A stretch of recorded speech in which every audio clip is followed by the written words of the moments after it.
buat pagi hari ini karena Engkau Allah yang luar biasa. Mari bawa setiap dari kami lebih dalam dan lebih dalam lagi. Supaya kami akhirnya Tuhan bertemu muka dengan Engkau. Supaya akhirnya Tuhan kami boleh mendengar Engkau berkata well done. Engkau berkata inilah hambaku yang kukasihi, kepadanya aku berkenan. Kami mengharapkan itu Tuhan ada dalam hidup kami satu persatu. Hamba berdoa untuk setiap ibu-ibu, setiap siapapun yang dengar firman-Mu pada hari ini. Hamba berdoa supaya firman-Mu tidak hanya berlalu begitu saja, tapi jadi rema dan kami dimampukan melaksanakan, menikmati segala kekayaan firman-Mu. Mari Roh Kudus Kau wahyukan, Engkau berkarya, Engkau menanamkan yang ilahi dalam hidup kami. Di dalam nama Yesus semua yang percaya berkata, amin. Silakan duduk, shalom. Saudara, hari ini kita akan berbicara tentang 6 tingkat. Saudara ini bicara tentang anak-anak daripada Yakub. Saudara, anak Yakub itu memiliki nama, yaitu 12 suku Israel. Dan setiap nama mempunyai satu arti yang membuat kita lebih dalam dan lebih dalam lagi di dalam Tuhan. Saudara, dan setiap nama itu membawa satu, saudara, janji sebenarnya. Membawa satu terobosan, membawa satu kekuatan, saudara, di dalam hidup ini. Mari kita baca di dalam Kejadian 29. Kejadian 29, saudara nanti bisa baca seluruhnya. Kejadian 30 sampai dengan ayat yang ke-24. Saya akan ambil beberapa poin, cuplikan-cuplikan, dan saudara nanti baca sendiri di rumah. Kita akan mulai baca Kejadian 29 ayat 31 sampai 32. Anak-anak Yakub, ketika Tuhan melihat bahwa Lea tidak dicintai, dibukanyalah kandungannya, tetapi Rahel mandul. Lea mengandung, lalu melahirkan seorang anak laki-laki dan menamainya Ruben, sebab katanya, sungguh Tuhan telah memperhatikan kesengsaraanku. Sekarang tentunya aku akan dicintai oleh suamiku. Saudara, yang pertama adalah Tuhan telah memperhatikan kesengsaraanku. Saudara, setiap kita anak-anak Tuhan tidak pernah lepas dari penderitaan. Ada masalah, ada tantangan, ada kebutuhan yang setiap kali, saudara ya, kita dan semua dari kita harus mengalami. Tetapi satu hal tanamkan sungguh-sungguh di dalam hati, bahwa Allah memperhatikan setiap air mata kita. Karena itu lagu yang berkata, Allah peduli, Allah mengerti. Itu benar-benar. Saudara, saya percaya pada waktu saudara sedang menangis di rumah sendiri, Allah ada di situ. Pada waktu saudara semua orang rasanya tidak tahu apa yang saudara sedang gumulkan, Allah tahu. Kalau saudara mengerti ini, saudara, maka hatimu tidak akan pernah saudara putus asa. Engkau tidak akan pernah marah, kecewa, dan engkau juga tidak akan pernah sampai stres dan akhirnya bunuh diri. Kenapa? Karena saudara tahu ada seorang yang mengerti, ada seorang yang peduli, ada seorang yang selalu siap untuk menolong kita dan berbuat sesuatu buat kita. Saudara, saya masih ingat pada waktu itu saya dalam puncak keletihan saya. Saudara, pada waktu itu saya baru melahirkan, operasi, dan kemudian anak saya masuk rumah sakit, saudara. Dan kemudian ada begitu banyak masalah yang harus dihadapi di dalam pelayanan. Ada begitu banyak hal-hal yang setiap hari saya harus hadapi, keuangan yang setiap hari dihadapi. Kalau saudara yang pernah anaknya atau keluarganya masuk ICU atau masuk rumah sakit, saudara akan tahu setiap hari itu mengeluarkan uang lebih dari 1 juta, saudara. Setiap hari, saudara. Dan itu benar-benar menguras segala sesuatu yang ada dalam hidup saya, saudara. Dan pada waktu itu, saudara, saya rasanya udah tidak kuat buat berdoa, duduk, angkat tangan, menyembah, berbahasa roh. Enggak lah, saudara, udah tidak kuat, saudara, capek sekali. Dan dalam keadaan seperti itu, saudara, saya tiduran dan saya cuma berkata begini, Tuhan, Kau tahu aku capek sekali, tubuh, jiwa, dan roh. Dan tidak ada seorang pun yang mengerti, tidak ada seorang pun yang peduli. Saya tahu mereka peduli, tapi di satu sisi saya sebagai seorang pemimpin. Saudara, sebagai seorang pemimpin tuh capeknya kayak apa masih tetap senyum. Saudara ya, sebagai seorang pemimpin itu saudara sudah kayak begitu hamba Tuhan lagi, saudara. Dalam keadaan rasanya pengen jerit, orang datang, Bu mau konseling. Saudara ya, masa saudara bilang enak aja, gue yang pengen dikonseling nih, kan nggak bisa begitu. Mau nggak mau mesti bilang iya, terima kasih, ya mesti, saudara. Saudara, dan kadang-kadang saudara, pada dalam keadaan seperti itu saya bilangin, aduh saya ini takut, saudara. Tapi kalau saya ngomong saya takut, orang-orang berkata, hamba Tuhan kok takut? Imannya di mana dong ya? Jadi saya tidak pernah bisa, saudara, untuk mengeluarkan apa. Jujur saat itu, saudara, saya mengerti lah. Di sini wanita, saudara pasti pada saat-saat begitu letih, begitu capek, saudara ingin dipeluk, betul? Tapi kenyataannya kita hamba Tuhan harus memeluk, saudara ya. Itu kenyataannya, saudara. Saudara, dan bahkan saya tidak bisa mengeluarkan, saudara, keletihan saya di depan suami saya. Karena saudara tahu dan tahu, seringkali di dalam banyak masalah, apalagi menghadapi anak, menghadapi keuangan, suami saudara lebih butuh didukung daripada kita bersandar kepada dia, betul? Karena itu wanita memang lebih kuat daripada pria, ya. Saudara, Alkitab berkata, saudara, kita ini penolong, amin. Kalau penolong sama yang ditolong, buatan mana? Penolong, saudara ya. Jadi sudah memang begitu bawaannya, saudara. Kita yang harus berdiri, kita yang harus menguatkan diri kita, kita yang harus menopang. Saudara, bahkan beberapa hal, saudara ya, tagihan, ataupun masalah, ataupun keadaan anak saya tidak ngomong sama suami saya.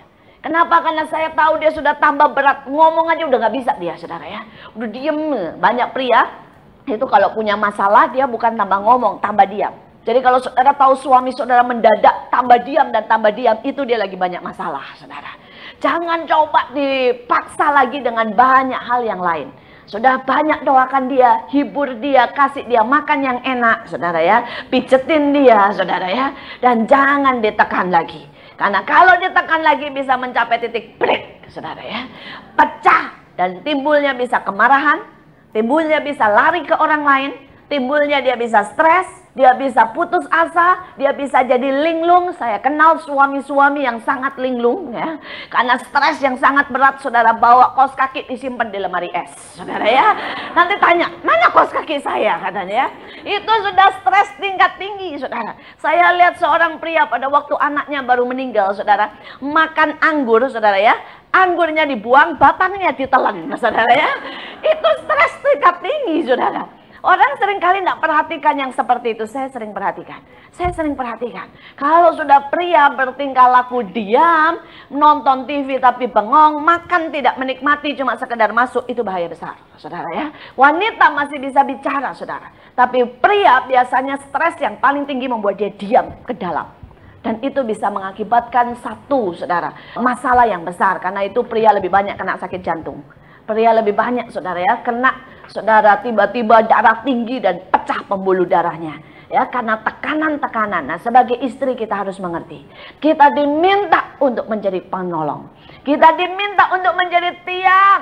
Alkitab berkata, biarlah setiap perempuan ya diukir menjadi tiang penjuru. Saudara tahu yang namanya tiang penjuru itu loh. Ya, kalau ini tembok ada yang nonjol-nonjol dikit, saudara ya. Ini namanya kolom-kolomnya, itu namanya tiang-tiang penjurunya. Kalau temboknya di sini dibolongin, itu tidak masalah. Tapi coba saudara potong tiangnya itu, ambruk seluruh rumah. Satu saja ini potong, habis seluruh rumah ini. Karena itu akan menjadi satu rentetan mulai rubuh. Saudara, saudara, karena itu istri itu disebut tiang, apa saudara? Penjuru. Jadilah kuat, amin. Nah, dalam keadaan seperti itu, saya cuma tiduran, saya berkata, Tuhan, saya capek. Dan saat itu saya melihat sesuatu yang luar biasa. Yesus hadir, dia tidak ngomong berkata, jadi kuat. Dia tidak ngomong, manja lu ya, gitu aja nangis. Dia tidak berkata, iman dong, iman, katanya. Saudara, dia cuma duduk, dia pegang tangan saya, dan dia menangis hari itu. Saya melihat sesuatu yang berbeda. Dia nangis. Dia tidak mengucapkan satu patah kata pun. Dia menangis bersama saya. Dia menangis bersama saya. Dan seluruh beban itu tiba-tiba rasanya ringan. Kayaknya hilang. Diangkat oleh dia. Hari itu satu perkara saya belajar. Bahwa dia sungguh-sungguh Allah yang mengerti. Allah yang peduli. Allah yang memperhatikan setiap air mata kita. Amin. Bahkan dia tidak cuma memperhatikan, dia menangis bersama-sama kita. Dia memikul bersama-sama kita. Dia menopang bersama-sama kita.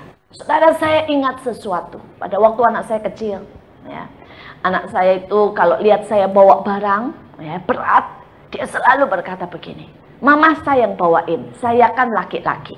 Ya, anak saya itu gede, saudara ya, badannya umurnya baru 9 tahun sekarang, tapi badannya gede dan dari kecil dia gede. Dan dari kecil dia begitu ingin jadi pahlawan buat saya, saudara. Ya. ya. Jadi kalau misalnya saya bawa barang yang berat, saudara ya, dia pengennya dia yang bawa. Nah saudara, akhirnya saya seringkali biarkan dia yang membawa. Tapi saudara tahu, sebagai seorang ibu, kita tidak akan rela melihat anak kita bawa barang berat. Dan sebenarnya tanpa setahu dia, kita pegang di sisi yang lain. Dan membuat itu ringan. Dan dia bilang, nggak berat kok Ma. Ya mau dipegangin sama mamanya di tempat yang lain. Saudara ya, dipegangin. Sehingga kelihatannya dia bisa bawa dengan enteng. Padahal kita yang angkat di sisi yang lain, saudara. Dia berkata, anakku, kamu yang bawa. Tetapi aku yang menanggung sebagian besar dari apa yang harus engkau tanggung. Hal yang kedua, saudara, saya masih ingat apa yang ibu saya lakukan. Saudara, saya waktu itu pertandingan merangkai bunga. Saudara, dan pada waktu pertandingan merangkai bunga, saya ini seorang yang menurut ibu saya kurang berseni, saudara ya. Jadi dia cariin merangkai bunga, nggak bisa-bisa, saudara. Nggak nyeni lah, pokoknya nggak ada feelingnya, itu nggak keluar, saudara. Nah saudara, sedangkan itu perlombaan merangkai bunga, dan kemudian ibu saya langsung berkata begini saja deh, ya. Dia ambil vas, dia aturin, saudara, pakai, saya masih ingat waktu itu pakai bougainville, saudara ya, dan sebagainya. Terus kemudian dia atur semuanya sudah rapi, sudah bagus sekali. Dia kasih nomor, saudara, bunganya itu. Jadi di nomor 1 ada lubangnya, tulis nomor 1, saudara ya.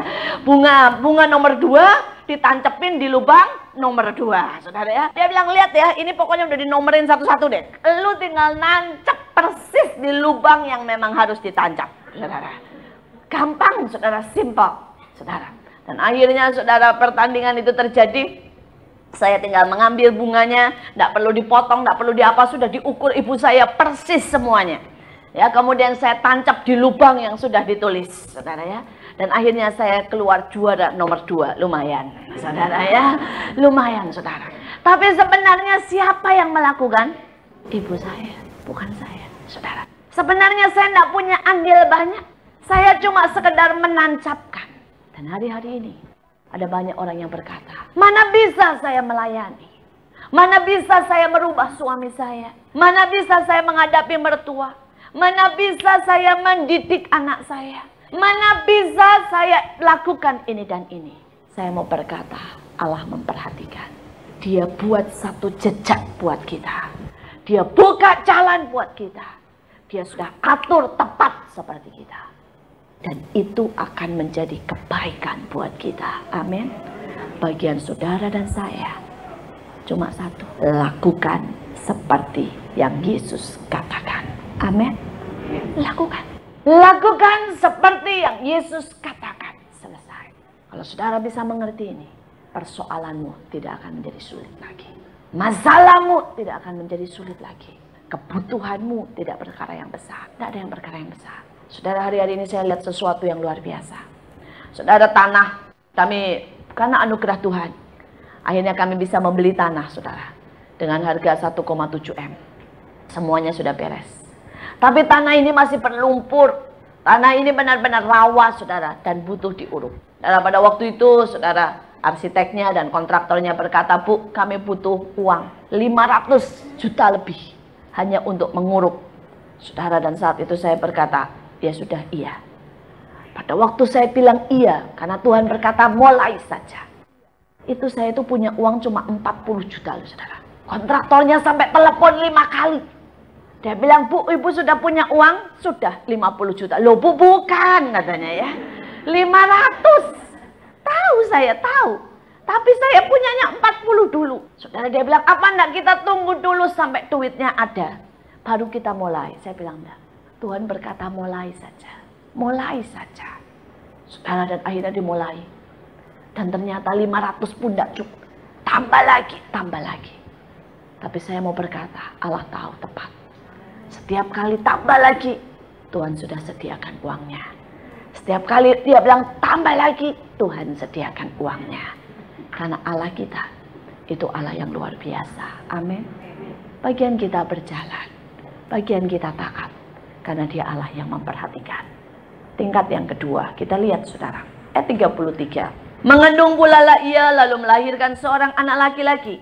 Maka ia berkata, sesungguhnya Tuhan telah mendengar bahwa aku tidak dicintai, dan diberikannya pula anak ini kepadaku. Sebenarnya saudara, kalau di dalam bahasa Ibrani, saudara ya, antara Tuhan mendengar dan kita mendengar, saudara ya, itu sesuatu yang timbal balik, otomatis. Dalam satu kata, saudara, dalam satu kata yang berarti, saudara ya, Simeon, saudara ya, Simeon artinya, itu artinya dua arah. Tuhan mendengar, saya mendengar, ya, saudara. Dan ini kehidupan doa. Ini kehidupan bagaimana kita, saudara, dengar-dengaran kepada Tuhan. Saudara, ada begitu banyak orang, saudara, yang kehidupan doanya tidak benar. Ada yang doa sampai 8 jam, tapi tidak tahu ngapain doanya. Pikirannya jalan-jalan kemana-mana, saudara. Tidak efektif, saudara. Tetapi ada orang yang mungkin doa cuma 1 jam, tapi dia bisa menangkap apa yang Tuhan mau. Dan dia langsung tepat pada sasaran. Saudara, di dalam doa itu ada banyak hal. Saya kadang-kadang masuk dalam hadirat Tuhan dan Tuhan berkata, hari ini menyembah saja. Ya sudah, saya cuma menyembah, berbahasa roh. Tapi kadang-kadang baru duduk Tuhan bilang, ucapkan, bernubuat. Saya mulai bernubuat, saya berkata segala yang jelek menyingkir, yang baik sudah terbit. Saya berkata kelimpahan dari utara, selatan, barat, timur, kekayaan bangsa-bangsa mengalir dalam nama Yesus. Kepada anak-anak Tuhan, pelayanan-pelayanan dalam hidup saya. Kemudian saya mulai berkata kesehatan datang. Saya berkata roh, spirit of love, ya, cinta, kasih. Ya, saya berkata spirit, ya, of excellence, saudara. Itu adalah spirit yang membuat kita bisa melayani dengan sungguh-sungguh, saudara. Saya bilang terus mengalir. Saya ucapkan. Saudara, dan pada waktu, saudara, kita mengucapkan itu, Allah melakukan. Ya, Allah melakukan. Karena Alkitab berkata, apa yang kau katakan, itu yang Allah kerjakan dalam hidup kita. Amin. Kadang-kadang Tuhan berkata doa syafaat. Doa syafaat itu artinya berdoa buat bangsa, buat negara, satu-satu kita sebut. Kadang-kadang Tuhan berkata minta ampun buat bangsa ini. Mulai minta ampun buat bangsa, buat anak, buat suami, buat istri, buat semuanya. Coba saudara, hidupkan kehidupan doa. Maka itu akan menjadi satu pagar, menjadi satu perlindungan, menjadi satu kekuatan dalam hidup ini. Saudara, dan perkara Allah mendengar, saya percaya. Kalau kita belajar mendengarkan Tuhan, maka Allah juga mendengarkan setiap doa kita. Amin. Tapi kita biasanya tidak mau dengar-dengaran. Saudara, hari-hari ini saya melihat bagaimana Allah itu luar biasa. Memperingatkan. Dan saya melihat Allah meluputkan. Berapa waktu yang lalu, saudara, anak saya malam-malam bangun.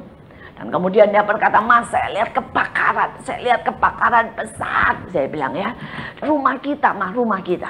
Saudara, dan kemudian saya tenangkan dia. Kemudian saya berkata, Mama urapin. Ya, saya urapin rumah, kita doa, kita patahkan rencana iblis untuk membuat kebakaran. Kami hancurkan, saudara. 3 hari kemudian atau 2 hari, saya lupa persisnya. 2 rumah dari rumah saya, itu kompornya meledak, saudara. Dan kemudian rumah itu kebakar habis. Saudara, saya melihat bahwa rencana iblis sebenarnya adalah untuk mengenai rumah kami. Tetapi Allah menjagai begitu rupa.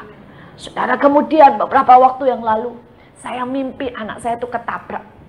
Saudara, dan sampai kena kakinya. Saudara, saat itu saya bangun, saya langsung patah-patahkan. Saya urapi, saudara.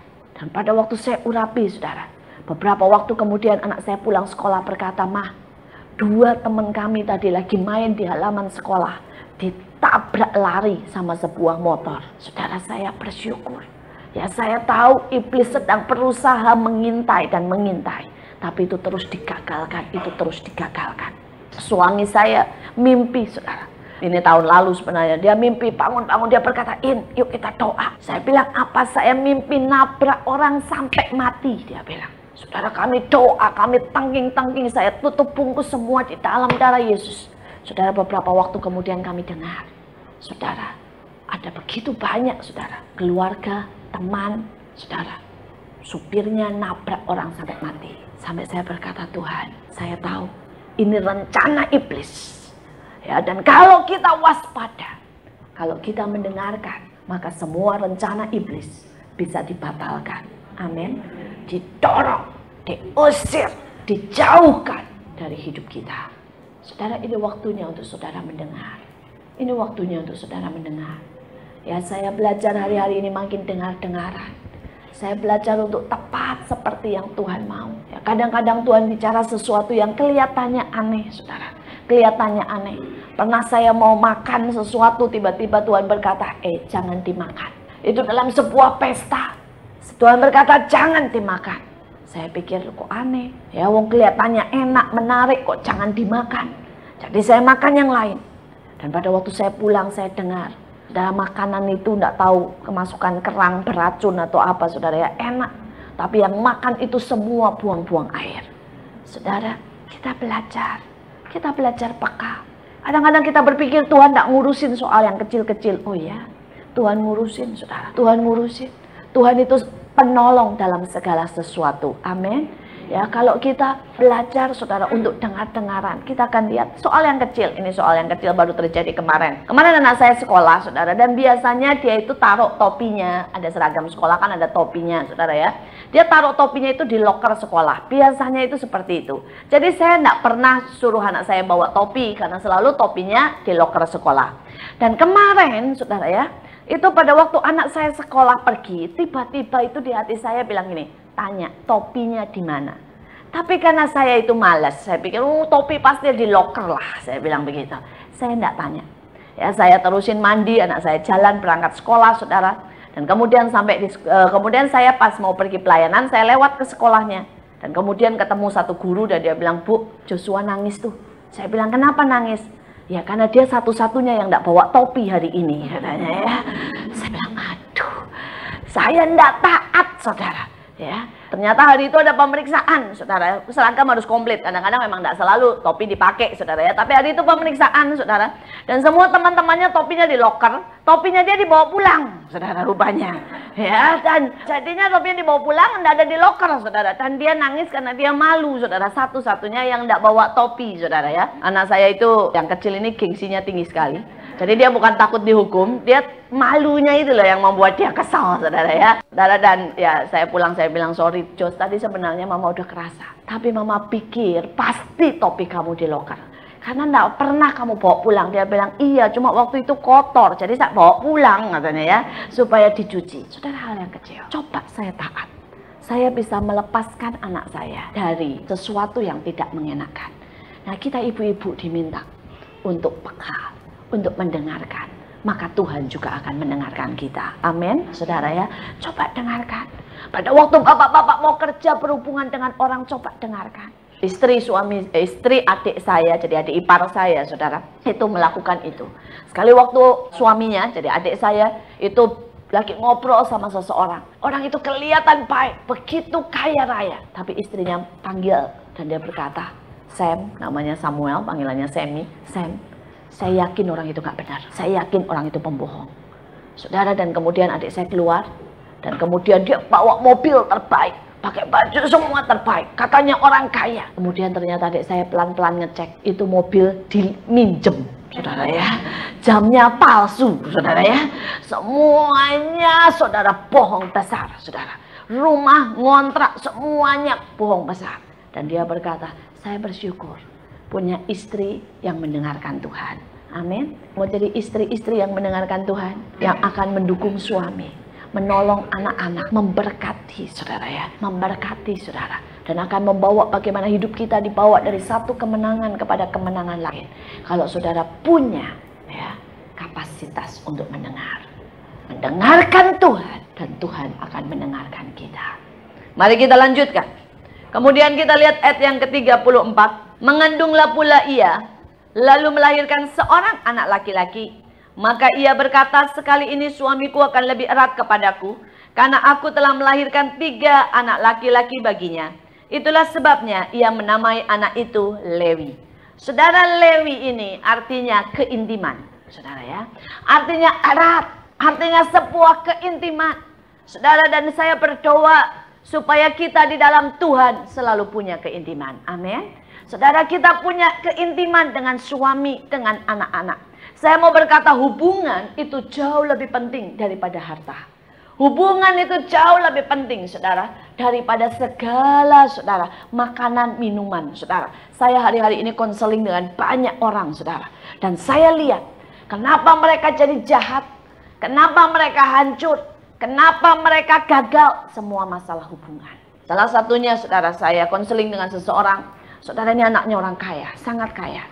Tapi saudara, ayah dan ibunya tidak pernah care. Ayah ibunya tidak pernah peduli, saudara ya. Ayah ibunya bahkan saudara ya main pukul sama dia, saudara. Sehingga anak ini tidak punya kasih. Pada waktu itu saudara, di rumah dia ada begitu banyak tukang, ada begitu banyak sopir, saudara. Ada begitu banyak pria-pria, saudara ya, yang mandor dan sebagainya, yang menganggap dia kan anak bos. Jadi disayang, ya, dipeluk, dibelai-belai, dia suka sekali. Karena hatinya kosong, tidak ada hubungan. Tapi banyak dari antara mereka tidak tulus. Saudara, dia mulai mencium dan mulai melakukan pelecehan seksual. Akhirnya anak ini jadi homo, saudara ya. Dan dia berkata, buat saya saat itu, saya tidak ngerti itu apa. Itu mulai terjadi kelas 2 SD. Dia berkata, saya tidak ngerti itu apa. Tetapi dia berkata, itu saya merasa aman. Kalau sama ayah ibu saya tidak aman. Digebukin terus, dimarahin terus. Sama mereka saya diterima apa adanya. Saya tidak pernah dibentak, saya disayang. Jadi apapun yang mereka minta, saya lakukan. Saudara, orang tuanya menghancurkan anaknya karena tidak ada hubungan. Karena tidak ada hubungan. Saya ketemu dengan yang lain, saudara. Ini seorang anak, pintar sekali ini anak. Saudara, lulus dengan cum laude, tetapi dia menjadi pembohong nomor 1. Dia nipu sana, nipu sini, saudara ya. Sampai saudara, dia menggelapkan uang dari perusahaan dan sebagainya. Pada waktu itu dia telepon saya, dia nangis. Dia berkata, Bu, saya sebenarnya tidak mau hidup kayak begini. Terus saya bilang, tapi saya tidak tahu kenapa. Ada begitu banyak yang mendorong saya untuk bohong. Ada begitu banyak yang mendorong saya untuk menggelapkan sesuatu. Mencari jalan pintas untuk menjadi kaya. Dan kemudian saya mulai tanya, dia berkata, akhirnya ketahuan. Dari kecil ayah ibunya itu tidak punya perhatian dan galak. Ya, kalau dia nilainya jelek, saudara ya, disabet. Akhirnya anaknya itu biasa memalsu tanda tangan. Saudara, mulai. Saudara, ibu-ibu saya berkata ya, nilai 9, 10 tidak menjamin anakmu sukses. Percayalah. Ya. Saudara, jangan paksa anakmu belajar dan belajar dan belajar, saudara. Dan dia stres sebelum dia mencapai yang sebenarnya. Saudara, ada begitu banyak orang tua salah menitik beratkan. Mereka malu kalau anaknya dapat nilai 6. Dan mereka tidak malu, saudara ya, kalau mereka menjadi orang tua yang mengerikan dan menghancurkan masa depan anaknya. Saudara, kalau saudara pelajari sejarah psikologi dan sebagainya, anak-anak yang nilainya 9, 10 dari TK, rata-rata bukan anak yang berhasil. Karena mereka mencapai titik kejenuhan pada waktu SMA, saudara. Tapi mereka yang nilainya biasa-biasa saja, hidup fun, ya, banyak main, santai, saudara. Mereka tahu tujuan hidupnya, karakternya beres. Mereka menjadi pemimpin-pemimpin yang berhasil. Mereka jadi orang-orang sukses, saudara. Karena itu tergantung kita. Jangan hancurkan hidup anak kita, saudara. Dan ini anaknya mulai belajar tanda tangan. Orang tuanya suruh dia belajar, padahal dia main. Dia mulai belajar bohong. Dan bukan cuma itu saja, saudara. Ya. Akhirnya, saudara, kalau dia dipanggil sama orang, guru nih manggil orang tuanya, dia cari tante lain di sekolah, temennya, saudara ya, mamahnya temennya, dan bilang, tante tolong dong, mama nggak bisa datang, wakilin dong. Dan mamahnya orang lain datang mewakili dia, ya. Katanya saudaranya, kayak apanya dan apanya. Hidup itu terus seperti itu. Saudara nggak mau kan? Anak saudara nggak pernah kenal saudara, nggak ada hubungan. Pada waktu dia mulai saya layani, berdoa, nangis sama-sama, dia bilang, pertama kalinya Ci, ya, saya bisa punya hubungan.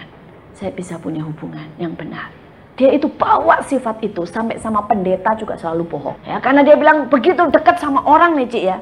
Pendeta itu mulai tanya, ngaku atau suasananya naik sedikit, nadanya keras sedikit, saya langsung teret keluar bohong lagi. Dia bilang pada waktu dia telepon saya, dia bilang, pertama kalinya saya ngobrol sama pendeta, Cici ketawa terus katanya ya. Ngomongnya lu gue lagi katanya ya. Saya merasa diterima. Saya merasa diterima. Terus pertama kalinya dia bisa ngaku semuanya. Dan sejak saat itu dia dipulihkan. Kemarin dia masih kirim SMS dan berkata, Ci, saya sudah 6 bulan tidak bohong loh. Ini ajaib loh katanya. Ya, dia berkata, saya sudah kembalikan semuanya yang saya curi. Saya sudah ngaku, dia bilang. Dia bilang terus doa buat saya. Ya. Saudara, banyak kali semua itu bisa dipulihkan pada waktu ada keintiman, ada hubungan. Saudara, saya membaca data suami-suami, saudara, itu menyeleweng. Rata-rata bukan karena sekretarisnya lebih cantik. Rata-rata, saudara, bukan menyeleweng dengan orang yang lebih seksi, lebih cantik, lebih pandai dari istrinya. 90% mereka menyeleweng. Karena mereka tidak bisa berkomunikasi, tidak dipuja, tidak dikasihi, tidak dihormati oleh istrinya. Saudara, mereka merasa jadi sama istrinya takut, diomelin, pulang aja sudah tertekan. Ya, pasti nanti deh, ya, mesti ini, mesti itu, ditanya-tanyain, tidak bisa bebas. Capek. Saudara, buat mereka rumah itu bukan home, saudara ya. Rumah itu merupakan beban, di kantor sudah beban, di rumah beban. Karena itu dia mampir ke karaoke. Di karaoke ada orang yang berkata, cakep, ganteng. Nah ya, ada yang berkata, bapak hebat, luar biasa. Dia bisa cerita apa saja. Si pelacur tidak marah, bukan siapa-siapanya. Malah ketawa-ketawa, dia merasa diterima. Peluk, dipijitin, jatuhlah dia. Saudara, hari-hari ini, mari kita menjadi wanita yang membawa keintiman. Amin. Supaya anak-anak kita bisa bebas. Anak teman saya, saudara ya, teman saya bawa temannya ke rumah. Dan kemudian dia duduk sama saya ngobrol. Dia cerita, saya tanya, gimana kabarnya? Dia cerita ini. Dia bilang ini. Terus saya tanya, mama gimana? Dia bilang, wah tante, mama saya mah galak, amit-amit. Makanya tante jangan ngobrol-ngobrol sama mama saya, jangan cerita-cerita ya. Saudara, dia tunjukkan kepandaiannya. Dia bisa tunjukkan, dia bilang gini, tante tahu nggak? Saya itu bisa, saya bisa yang kayak buat di televisi loh. Saudara, kalau saudara pernah lihat di televisi ada satu film atau ada satu gaya baru, saudara, di mana orang itu bisa lompat ke tembok begini cepat sekali begitu ya. Terus bisa naik dari satu tangga ke tangga lain, bisa muter dan sebagainya, bisa ada tarian model seperti itu, ada filmnya malah saudara ya. Nah, saudara, ini anak baru seumur anak saya umur 8 tahun, saudara. Kita punya tembok tinggi, dia bisa peragakan sama saya. Dia bilang ini, saya bisa loh tante, naik ke situ. Saya bisa naik ke genteng tante dalam waktu cuma 5 menit. Dan dia peragakan, saya bilang hebat juga ya. Saya bilang, tapi jangan bilang-bilang mama ya, katanya ya. Jangan bilang-bilang mama, nanti saya digantung, katanya ya. Saudara, bayangkan. Saudara, apakah kita mau bahwa anak kita punya begitu banyak kehebatan? Ada begitu banyak potensi yang bisa dibangun. Tapi anak kita berkata, jangan bilang-bilang. Ya. Anak kita begitu punya banyak ketakutan. Sampai dia tidak pernah bisa cerita dengan orang tuanya. Saudara, saya berharap itu tidak terjadi dalam hidup saya. Dan saya berharap itu tidak terjadi dalam hidup saudara. Saya berharap kita menjadi wanita-wanita yang membawa keintiman. Amin. Yang memulihkan hubungan. Yang membuat suasana aman. Membuat orang-orang yang bahkan jiwanya rusak disembuhkan. Mereka anak-anak yang tertolak diterima. Menyembuhkan banyak orang-orang yang stres. Karena diterima. Hubungan itu punya kuasa begitu banyak. Hubungan keintiman. Apalagi keintiman dengan Tuhan. Ada banyak orang bertanya, bagaimana saya bisa berubah? Jawabnya gampang, intim dengan Tuhan. Pada waktu saudara intim dengan Tuhan, saudara pemarah seperti apapun. Saudara mulai nyembah dia, ngobrol, nanti spirit kelemah lembutan itu turun dalam hidupmu. Saudara kan aneh dan berkata, iya ya, sekarang saya kalau mau marah kok enggak bisa ya. Ada sesuatu yang menahan saya. Kalau saudara ini orangnya khawatir, coba deh intim sama Tuhan. Baca Alkitab, perkataan-perkataan iman. Nanti kan saudara pikir, kok aneh ya? Dulu dikit-dikit khawatir, sekarang enggak khawatir. Ya, karena keintiman itu merubah banyak hal. Keintiman itu merubah. Pada waktu kita intim dengan Tuhan, maka segala yang baik itu sedang diimpartasikan dalam hidup kita. Sedang ditransfusikan. Ya, sedang dialirkan di dalam hidup kita. Saudara, intim adalah kekuatan yang selanjutnya. Kita lihat yang keempat sekarang. Kita ayat yang keempat, ayat 35. Mengandung pula lah ia lalu melahirkan seorang anak laki-laki. Maka ia berkata, sekali ini aku akan bersyukur kepada Tuhan. Itulah sebabnya ia menamai anak itu Yehuda. Sesudah itu ia tidak melahirkan lagi. Saudara, anak yang keempat ini bicara saudara tentang pujian dan penyembahan. Ini bicara tentang syukur. Ini bicara tentang power, saudara, kekuatan di dalam pujian dan penyembahan. Saudara, setiap dari kita ya seharusnya kenal kekuatan ini. Ini kekuatan yang dahsyat. Ada banyak orang berkata, ya ini bukan yang pertama tadi dikatakan bahwa saya itu kalau loncat atau kalau memuji loncatlah nari. Kadang-kadang saya berpikir mungkin di antara hamba Tuhan saya ini paling, saudara ya, tidak kayak hamba Tuhan. Saya kadang-kadang berpikir, saya juga kadang-kadang malu sih saudara. Soalnya kenapa? Karena saya lihat hamba-hamba Tuhan lain tuh kelihatan berwibawa begitu loh saudara ya. Kelihatan, gimana ya, stylenya itu meyakinkan begitu loh saudara. Sedangkan saya itu seringkali pengen loncat. Saya kadang-kadang pengen berlutut. Kadang-kadang saya di dalam pujian itu bisa melakukan apa saja saudara. Saudara, tetapi satu hal. Kenapa saya lakukan itu? Pertama, karena saya belajar, kalau kita tidak belajar memberikan di dalam pujian, dalam seluruh kebebasan, maka engkau tidak pernah bebas. Saya belajar itu bertahun-tahun. Tuhan berkata, kalau tubuhmu tidak bebas, rohmu tidak bebas, jiwamu juga tidak bebas. Saudara, dan Tuhan berkata, bebaskan. Biar sungguh-sungguh yang dari dalam itu mengalir keluar. Maka engkau akan menjadi orang yang benar-benar merdeka. Baik untuk mengasihi, untuk mengampuni, ya, untuk memeluk, untuk memuji, untuk menyembah, untuk melakukan apa saja, engkau akan mempunyai kebebasan yang sesungguhnya. Hal yang kedua, Alkitab berkata kasihi Tuhan dengan segenap hati, segenap pikiran, dan segenap kekuatan. Betul? Kalau muji aja tidak bisa pakai segenap kekuatan. Muji aja cuma eplek-eplek tuh nyanyi gitu ya. Saudara, tidak pernah dengan segenap hati, segenap kekuatan. Kita mau ekspresikan lewat apa lagi? Doa asal-asalan, muji asal-asalan, nyembah asal-asalan. Kapan kita mengekspresikan dengan segenap hati, segenap jiwa, segenap kekuatan? Saudara, karena itu saya mengambil setiap kali ada kesempatan memuji. Ya, saya usahakan itu dari segenap hati. Saya usahakan dengan segenap kekuatan. Kalau bisa saya rasanya loncat sampai habis tenaga saya, sampai saya selesai, habis saudara ya. Kenapa? Karena saya mau berikan dengan segenap, dengan segenap. Yang ketiga saudara, ada kuasa dalam puji-pujian. Amin. Saudara, ada kuasa. Dan pada waktu saudara melakukan itu dengan iman, ada terobosan besar terjadi. Ada terobosan besar. Yang keempat, saudara, kenapa Tuhan jatuh cinta dengan Daud? Karena dia seorang yang berkata, ya, aku memuji Tuhan dengan segenap kekuatanku. Saudara, mau Tuhan jatuh cinta dengan saudara? Memujilah dengan segenap kekuatan. Itu salah satu cara saya untuk memikat dia. Dan saya tahu setiap kali Tuhan terpikat dengan saya. Dan saya bangga dengan itu, saudara ya. Saudara, setiap kali. Nah, sekarang saya mau berkata bagaimana saya tahu bahwa dia terpikat. Berapa kali pada saat saya begitu tertekan, saudara ya. Begitu banyak masalah, begitu banyak pergumulan. Saya mulai setel kaset, saya mulai nyembah, saya mulai nari, saudara. Saya mulai berkata, Tuhan, aku cinta Engkau. Aku tidak minta jawaban, aku cuma mau berkata, aku cinta Engkau. Saudara, dan tiba-tiba semua masalah selesai.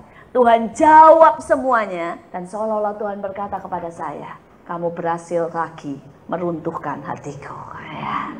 Saudara, karena itu saya berkata ada kuasa. Beberapa waktu, saudara, tahun lalu, tiba-tiba Tuhan berkata begini, bangun tembok puji-pujian. Dan Tuhan berkata dalam sebulan ini terus puji Tuhan dengan sekuat tenaga. Pakai bendera, pakai drum, pakai semua, pokoknya segenap kekuatan. Ucapkan puji-pujian yang membangun. Saudara, kami lakukan itu. Persis di akhir daripada bulan itu. Saudara, malam-malam itu jam 10 saya ditelepon. Tempat kami mau diserbu dengan 200 orang. Saudara, dan orang itu sudah baris. Orang itu bawa darah ayam. Ya, disebar. Dibilang ini milik Islam. Mereka jalan-jalan, saudara. Ya, mereka bawa obor, bawa golok, bawa segala sesuatu. Mereka teriak-teriak berkata, mana yayasan? Mana yayasan? Mana yayasan? Mereka jalan. Biasanya, saudara, semua orang kalau begitu kan ikut tambah rame. Ini semua orang masuk ke rumah, kunci rumah rapat-rapat.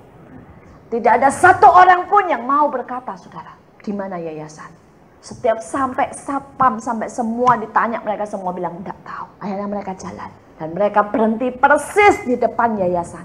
Pada waktu mereka berhenti persis di depan 200 orang, itulah telepon mulai berbunyi krangkring. Mereka semua berpikir bahwa mereka sedang menyerbu yayasan. Bilang, sudah bu, sudah dikerumunin, sudah habis, saudara ya. Tetapi rupanya, saudara, spirit puji-pujian itu mengalir dari dalam keluar. Orang-orang itu yang dulunya marah tegang, mendadak ketawa-ketawa di depan, saudara. Mendadak ngobrol, terus kemudian duduk di depan teras kami, ngerokok rapat, dan akhirnya setelah 2 jam bubar, saudara. Tidak melakukan apa-apa. Saudara, pujian punya kuasa, power begitu rupa. Saudara, banyak orang tidak tahu. Banyak orang tidak tahu. Saudara, ini power yang luar biasa. Saudara, sebelum kami mendapat jebol 1,7 M. Saudara, yang terakhir Tuhan berkata, kelilingi tanah itu. Doa, muji, nyembah di situ. Saudara, kami masuk ke rawa-rawa itu, termasuk saya sampai sepaha. Ya, kami kelilingi, kami perkatakan firman, kami nyanyi di situ. Saya berlutut di tengah-tengah lapangan. Itu orang keluar, lihat, nonton. Saudara, saya bilang peduli amat. Ya. Kalau saudara itu tidak berani malu buat Tuhan, saudara ya, saudara, Tuhan tidak bela saudara. Alkitab berkata kalau engkau malu mengakui Yesus di depan manusia, ya, Tuhan juga malu mengakui kita di depan malaikat-malaikat. Betul? Pada waktu Mikal berkata, malu dong Daud, kamu nari-nari sampai kelihatan semuanya. Dia berkata, lebih baik aku mempermalukan diriku di tengah dayang-dayang daripada ya, aku tidak merasakan kebaikan Tuhan. Saudara dan saudara tahu apa akibatnya? Alkitab berkata Mikal sampai hari matinya tidak punya anak mandul. Tuhan marah.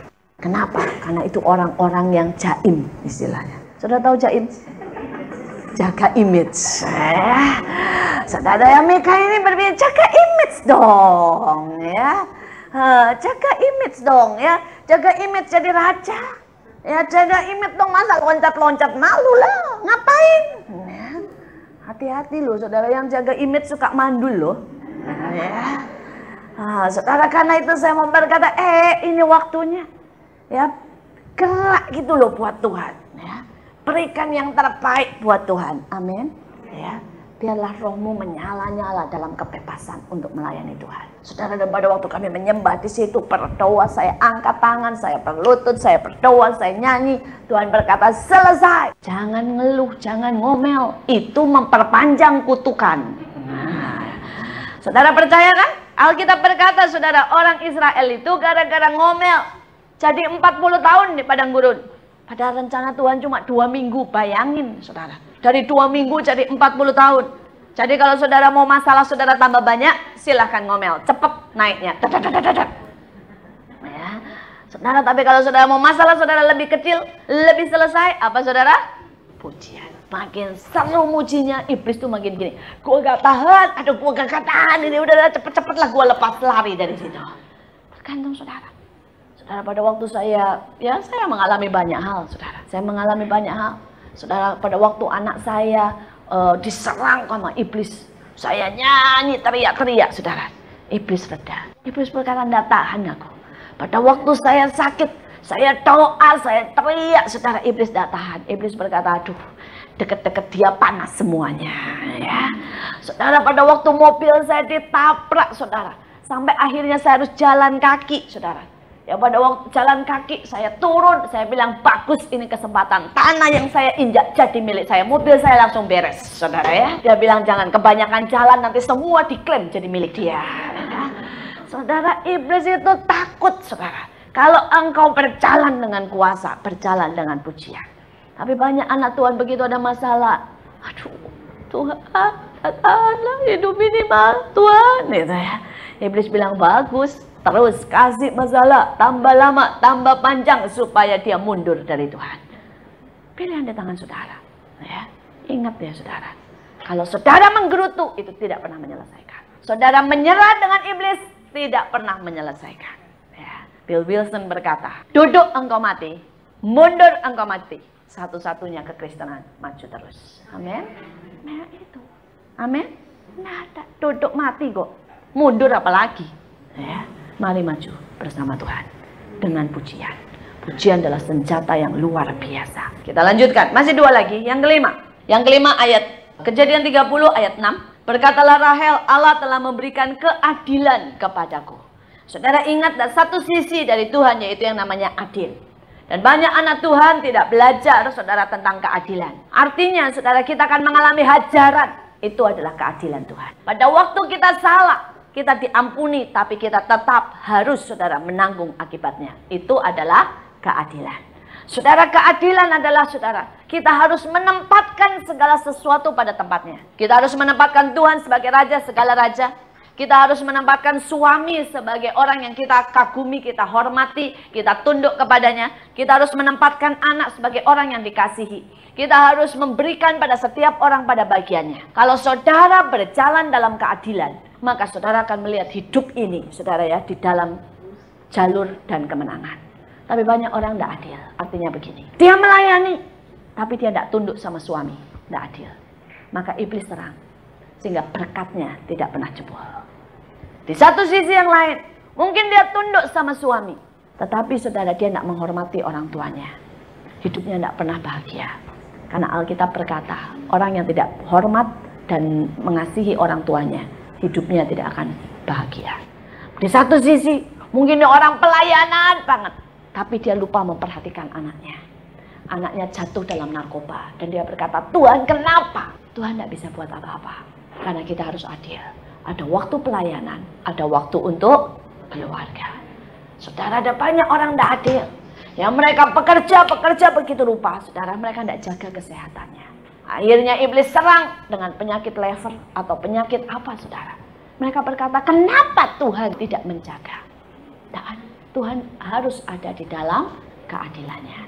Setiap peristiwa, saudara, itu membuat kita menjadi semakin dewasa. Kita harus tahu akan hal ini. Dan pada waktu saudara mulai belajar hidup adil, hidup dengan benar, kita mengerti sisi keadilan Allah. Ya. Dan yang terakhir dikatakan, ayat 8, berkatalah Rahel, aku telah sangat hebat bergulat dengan kakakku, dan aku pun menang. Maka ia menamai anak itu Naftali. Saudara, saya lihat di sini bahwa dalam hidup ini, yang sampai yang ke-6 saja yang kita akan bahas, saudara, bahwa dalam hidup ini ada yang namanya peperangan, ada yang namanya pergulatan, saudara. Tapi satu hal, kita ditakdirkan lebih dari pemenang. Amin. Tidak ada satupun dari kita, saudara, yang ditakdirkan untuk kalah. Kita ditakdirkan untuk menang. Ada 4 musuh dalam hidup ini, saudara. Yang pertama, seringkali yang paling berat adalah diri sendiri. Diri sendiri. Kemudian yang kedua, saudara, adalah yang namanya dosa. Ya. Segala tipu daya dosa. Saudara, yang ketiga, dunia dengan segala keindahannya, saudara. Dan yang keempat adalah iblis. 4 hal ini mau tidak mau kita harus hadapi. Mau tidak mau, hari lepas hari harus dihadapi. Sampai detik ini saya masih bergumul dengan diri sendiri. Soal sepele aja. Tadi pagi dibangunin jam 4 masih berkata, Tuhan mundurlah, nanti jam 5 tak bangun. Ya, saudara, saya tetap bergumul, saudara ya. Itu pergumulan melawan diri sendiri. Dan kita harus menang, saudara. Saudara, saya tetap bergumul dengan dosa, saudara ya. Kadang-kadang istri mana sih yang tidak pengen untuk berontak sama suami, ya. Pada beberapa waktu yang lalu, tiba-tiba suami saya berkata, In, saya minta dibuatin kolam. Nah, saudara, saya tuh di rumah sudah punya 2 kolam. Tiba-tiba suami saya minta kolam 1 lagi, saudara ya. 3 kolam. Waduh, saat itu saya rasanya, gitu rasanya. Aduh, kolam lagi. Memang suami saya itu hobi kolam, saudara ya. Saudara, saya kereket gitu rasanya. Kebun saya habis buat kolam lulu, gitu, saudara. Dan saat itu dosa. Saya tahu. Berontak terhadap suami itu dosa, saudara. Saya tidak berani ngomong sih, saudara. Tapi cembetut, brundel di dalam, saudara ya. Dan saat itu, saudara, suami saya itu peka. Jadi waktu saya diem aja, dia bilang begini, kamu tidak suka kan? Dia bilang, kamu sudah tidak tunduk. Saya bilang, iya saya tahu. Ya, saudara, karena suami saya tahu, walau suami saya cukup peka lah untuk itu. Dan saya bergumul, saya masuk ke kamar, saya berdoa. Saya bilang, Tuhan, ya saya tahu saya sudah berdosa. Saya tidak tunduk sama dia. Saya menentang perintahnya. Saya tidak suka sama dia. Ya, terus kemudian saya bereskan itu. Dan kemudian saya bersyukur, saya bangunkan kolam. Ya. Saya berkata, oke lah, besok tak cariin tukang, tak aturin, semua jadi. Dan kolamnya sudah berdiri sekarang. Ya. Saudara, tetap kita semua bergumul melawan dosa. Saudara, mungkin ada dosa bohong, dosa apa saja, saudara. Kita bergumul melawan apa, saudara? Keinginan dunia. Saudara, saya ini masih hobi, saudara, nonton film hobi. Ya, saya juga hobi, saudara, yang namanya shopping hobi lah. Maksudnya lihat barang bagus hobi, tapi saya belajar untuk berkata tidak. Saya tahu ada begitu banyak kebutuhan yang lain. Nggak beli tas kan nggak masalah toh. Nggak beli baju kan nggak masalah toh. Saudara, dunia tetap memikat. Kadang-kadang saya bilang, Tuhan saya pengen banget nonton segala macam film. Karena saya hobi film, saudara. Ya, tapi saya berkata, enggak, saya enggak punya waktu untuk itu. Lebih baik saya ambil buku rohani daripada saya nonton film. Saya harus bergumul sampai detik ini, setiap hari saya bergumul. Saudara, saya juga bergumul melawan iblis ya, jelas saudara ya. Hari lepas hari, saudara, saya bergumul melawan iblis. Saya merebut setiap tanah, saudara. Karena Alkitab berkata, tanah yang kau injak itu menjadi milik. Betul? Saudara, dan saya bergumul, saya berdoa supaya seluruh Bekasi akan bertekuk lutut dan mengaku Yesus Tuhan. Dan saya menghadapi peperangan rohani demi peperangan rohani. Saudara, iblis itu kadang-kadang bicara dengan jelas di telinga saya. Saudara, saya tahu salah satu penguasa daripada Bekasi itu roh maut. Kenapa? Karena lubang buaya itu di situ, saudara ya. Lubang buaya tempat pembunuhan besar-besaran. Jadi itu roh maut itu begitu menguasai. Pertama kali saya masuk Bekasi, saudara, saya berhadapan dengan roh maut kira-kira tingginya 6 meter. Dia angkat saya. Itu secara spirit jelas sekali. Dia angkat saya, saudara, dan dia berkata, keluar dari Bekasi. Saya bilang, enggak, kamu yang keluar, bukan saya. Saya bilang, dalam nama Yesus, kamu yang keluar, bukan saya. Saudara, dan dia keluar. Pada waktu saya memulai pelayanan pemulung, saudara. Begitu saya mulai, itu kurang lebih sudah mencapai sekitar 1000 orang. Itu roh maut datang lagi. Nunggu persis di depan kamar saya. Dia tidak bisa masuk kamar saya. Tapi dia berkata, kamu keluar, saya bunuh. Karena saya tidak mau ada pergerakan di Bekasi.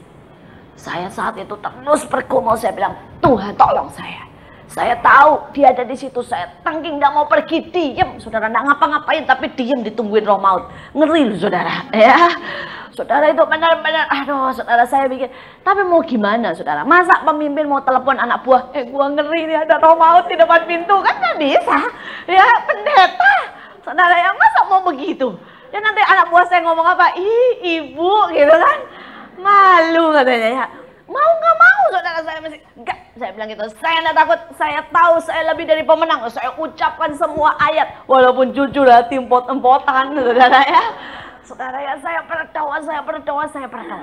Saudara, itu saya bergumul dari jam 9 pagi sampai jam 5 malam, jam 5 sore, enggak mau pergi loh saudara. Duduk di depan di situ terus. Saudara ya. Saya doa jam 5 dia pergi. Saya enggak tahu saudara. Cuma saya rasa belum lega, saya tahu Tuhan beri saya kekuatan. Tuhan beri saya kemenangan, saudara. Selesai dia pergi, saudara. Supir saya bilang di belakang rumah saya persis, seorang pembantu digorok, saudara, oleh seorang pencoleng.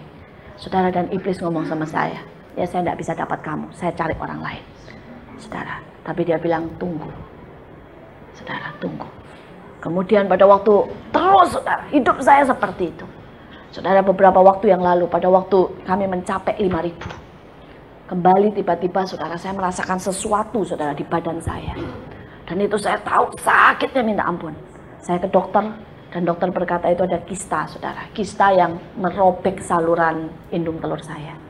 Dan dokter berkata waktu itu harus segera masuk rumah sakit. Karena kalau itu pecah, saya bisa meninggal. Karena racunnya bisa menyebar kemana-mana. Tapi jadwal saya penuh, saya sudah bikin jadwal KKR di Surabaya, saya tidak mungkin batalin. Saya bilang nantilah, saya operasi, saya tanya Tuhan dulu, tapi saya tahu, saya harus lakukan semuanya. Saya pergi saudara, saya lakukan semuanya, itu setiap hari roh maut bilang begini sama saya, pecah loh, mati loh, pecah loh, mati loh. Saya bilang, iblis lu tuh kok goblok banget sih, saya bilang ya. Hidup mati itu di tangan Tuhan, ya bukan di tangan kamu. Tapi saudara, saya mau berkata, iblis itu menteror dan menteror. Tapi percayalah, kita lebih dari pemenang. Sampai hari akhir, ya, di mana saya memutuskan untuk operasi, semua saya sudah beresin, saudara. Tuhan bilang operasi saja. Pada waktu itu masuk rumah sakit, susternya kan lihat tulisannya, dokter dan sebagainya. Susternya sediain kursi roda dan dia bilang, Bu naik ini. Saya bilang ngapain naik itu? Saya bisa jalan kok, saya bilang. Dia bilang, dalam kondisi seperti ini, dengan USG seperti ini, seharusnya ibu sudah kesakitan. Buktinya saya baru selesai khotbah kok. Saudara, pagi saya masih khotbah. Saudara, pagi saya masih khotbah. Saya berkata, benar, itu sakitnya luar biasa, saudara. Tapi saya mau berkata, di dalam hadirat Allah, di dalam kuasa Allah, itu hilang sama sekali. Itu hilang sama sekali. Saudara, dan saya terus berhadapan dengan iblis. Tapi satu hal, Tuhan tidak pernah membiarkan kita. Bahkan dia berkata, di depan musuh kita bisa makan. Amin. Saudara, kita bisa makan. Kita lebih dari pemenang. Kita lebih dari pemenang. Saudara, karena itu saya berkata, hari-hari ini apapun yang kau hadapi, kita bergumul lawan apa saja, kita pasti menang. Amin. Mari kita berdoa. Biar musik menyanyikan Yesus memegangku dengan tangan kanannya. Saya minta pemimpin pujian menyanyikan lagu itu dan kita akan bersama-sama berdoa untuk mengambil kemenangan.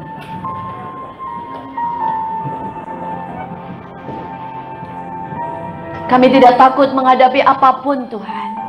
Bukan karena kekuatan kami, tapi karena kekuatan-Mu. Kami tahu kami tidak bisa bersandar pada kebenaran kami. Tapi kami bisa bersandar kepada darah Kristus yang sudah membenarkan kami. Kami berdoa Tuhan hari-hari ini, apapun yang kami hadapi, masalah, persoalan, apapun kami tahu Engkau memperhatikan. Ajari kami mendengar Tuhan. Supaya kami bisa diluputkan dari segala sesuatu yang salah. Bawa setiap dari kami kepada keintiman dengan Engkau maupun juga keintiman dengan keluarga, dengan saudara-saudara seiman. Bawa kami dalam persatuan, dalam keintiman yang sesungguhnya. Mari buat kami selalu bersyukur karena ada kuasa di dalam pujian. Buat kami mengerti bagaimana hidup ini harus dijalani dalam keadilan. Supaya tidak ada celah sedikit pun untuk iblis mengambil keuntungan. Dan akhirnya apapun peperangan yang di depan kami, baik itu menghadapi diri sendiri, menghadapi dunia dosa maupun menghadapi iblis, kami tahu karena Engkau memegang tangan kami, maka kami akan menjadi pemenang. Mari nyanyikan lagu ini. Tidak takut, katakan sebab Dia besertaku. Sebab Kau beserta, katakan ku tidak bimbang. Ku tidak bimbang, karena Engkau Allahku. Sebab Engkau Allahku, Engkau segala-galanya buat kami Bapa.